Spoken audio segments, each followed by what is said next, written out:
వస్త్రాలు ఎలా ఉన్నాయండి? వేసిన వస్త్రాలుగానే ఉన్నాయి. కనుక ప్రభు లేచారు, ఆత్మస్వరూపిగా లేచారు, మన మధ్యన ఇప్పుడు సంచరిస్తూ ఉన్నారు. కనుక ఆయన వస్త్రములోట ఈ లోకముందు లోకములో ఎవ్వరూ చలువ చేయలేనటువంటి వస్త్రమును యేసు ప్రభు ఘనమైన తెల్లని వస్త్రాలు ధరించుకొని ఉన్నారు. కొందరికి వస్త్రాలను బట్టి సౌందర్యం వస్తుంది. కొందరికి ఏమొస్తుందండి?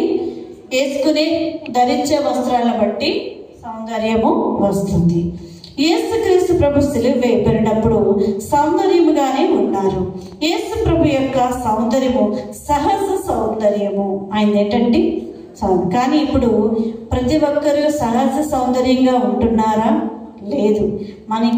మరి అన్ని అద్దుకుంటూ ఉంటున్నాము. దేవుడిచ్చిన స్వరూపాన్ని, అందాన్ని పక్కన పెట్టి మనము చేస్తూ ఉన్నాం. లోకముతో పాటు ఏకమయ్యి మరి వారి దేవుని బిడ్డలుగా మనము ప్రత్యేకించబడాలి అంటే ఏం చేయాలి? మనం దేవుడు మనల్ని ఎలా ఉండమన్నారో అలానే ఉండాలి తప్ప లోకముతో మనము ఏకమయ్యే వారిగా ఉండకూడదు. యేసుక్రీస్తు ప్రభు సిలువ వేసినప్పుడు సౌందర్యంగానే ఉన్నారు. సామాన్యమైనటువంటి సరసమైన సౌందర్యం కలిగి ఉన్నారు. యేసు ప్రభు వారు ప్రియురాలైనటువంటి సంగమును లిల్లీ పువ్వుతో పోలుస్తూ ఉన్నారు. లిల్లీ పువ్వు దేనికి సాదృశ్యమైందండి?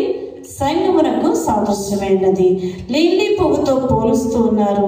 మరి అలాగే లిల్లీ పువ్వు సంగమును పోలి ఉన్నది. ఎందుకు పోలుస్తున్నారంటే తెలుపు అంటే పరిశుద్ధత. తెలుపు అంటే ఏంటండి? తెల్ల వస్త్రాలు వేసుకోండి అని అస్తమాటు చెప్తుంటే చాలా కోపం వచ్చేస్తున్నది. చాలా మందికి అస్తమాటు తెల్ల వస్త్రాలని చెప్తూనే ఉంటుందా, పని ఉంది అనుకుంటూ ఉంటారు. కానీ ఇక్కడ తెల్ల వస్త్రములకు ఉన్నటువంటి ప్రాధాన్యత ఏమిటో గ్రహించండి. అనేకులకు మీ ద్వారా తెలియపరచండి. తెల్ల వస్త్రం అంటే ఏంటి? పరిశుద్ధత. పరిశుద్ధత గనుక సంఘము లిల్లీ పుష్పముతో పోల్చబడింది. పరమగీతము 1వ అధ్యాయము 6వ వచనమును చూసినట్లయితే, నల్లని దానని నన్ను చిన్న చూపులు చూడకుడి, నేను ఎండ తగిలిన దానను నా సహోదరులు నా మీద ఒప్పించి నన్ను ద్రాక్ష తోటకు కావలి గట్టిగా ఉంచింది. చాలండి, సమయం లేదు, నేను ముందుకి వెళ్తాను. మరి ఇక్కడ ఇంకా చూసినట్లయితే 1వ అధ్యాయము 5వ వచనము, 1వ అధ్యాయము 15వ వచనం కూడా రాయబడి చూడవచ్చు. ఎందుకంటే సౌందర్యము కొరకు నల్లని దానిని చిన్న చూపు చూడకుండా. మనలో చాలా మంది కొంచెము దేవుడు ఉన్నత స్థితి ఇచ్చిన మరి అలాగని దేవుని వాక్యం ఉంటుంది కదా, అందం సౌందర్యము వ్యర్థం. కనుక దేవుని ఇచ్చిన అందాన్ని కంటే మించినది ఏమీ లేదు. దేవుని ఎప్పుడు మనమైతే కలిగి ఉంటామో మన సౌందర్యము, అందము రెట్టింపు అవుతుంది. ఎందుకంటే దేవుడు ప్రకాశించువాడే అన్నాడు కనుక మనలో ఉండి మన ముఖ కవలికలను ప్రకాశింపచేస్తారు. మనల్ని ఎదుటి వారు మనతో మాట్లాడినప్పుడు దేవుడు వీరిలో ఉన్నారని నిరూపణ చేస్తారు. ఎప్పుడైతే దేవుణ్ణి మనం కలిగి ఉంటామో మనం నోటుతో చెప్పకుండానే దేవుడే వారిలో నుండి నాతో మాట్లాడినారని సాక్ష్యం ఇచ్చేటట్టుగా ఉంటారు.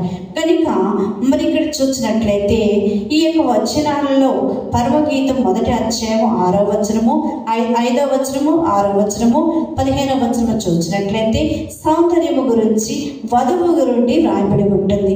వధువు యొక్క స్థితిని, సౌందర్యము గురించి తెలుసుకున్నట్టుకు యేసుక్రీస్తు ప్రభు ఈ మాట వాడుచు ఉన్నారు. అత సాక్షి ఉండవలసిన సౌందర్యము కలిగి ఉన్నాడు. మరి అబ్రహాము గారు ఇస్సాకును మరి అర్పించడం ద్వారా ఆత్మీయ అర్పణ యొక్క సౌందర్యమును కనబడుచున్నది.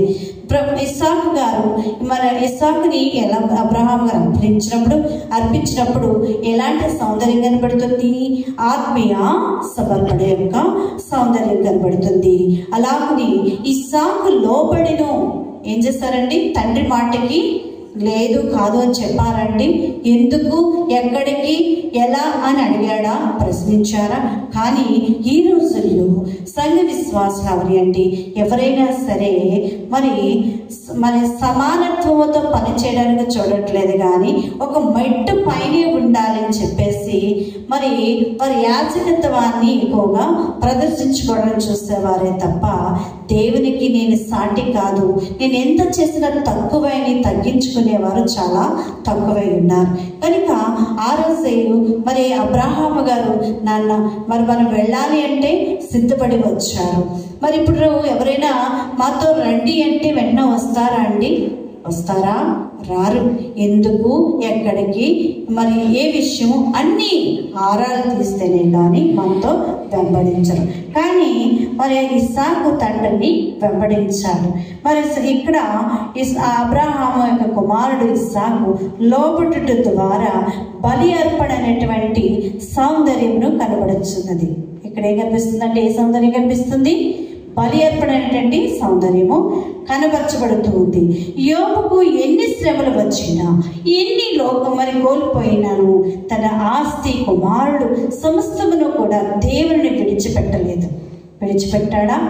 మనమైతే చిన్న కష్టం వచ్చేటప్పటికి నా ప్రార్థన దేవుడు ఆలకించలేదు అని చెప్పి దేవునికి దూరముగా వెళ్తాం. నీవు దేవునికి దూరముగా ఉండి ఏమీ సాధించలేవు. దేవుని సమీపంగా ఎల్లప్పుడూ ఉండవలసిన వారమైనా. యోబు ఎలాగైతే ఎన్ని శ్రమలు, ఎన్ని కష్టములు, కుమారులు ఆస్తులు పోయినప్పటికీ దేవుని విడిచిపెట్టకపోవడం వల్ల అక్కడ మరి ఆయన సమర్పణ మరి సౌందర్యము కనిపిస్తుంది. యోబు గారి యొక్క అందము, సౌందర్యము ఎక్కడ కనబడుతుంది అంటే దేవుడు యోబును విడిచిపెట్టినట్లు కనబడుతుంది.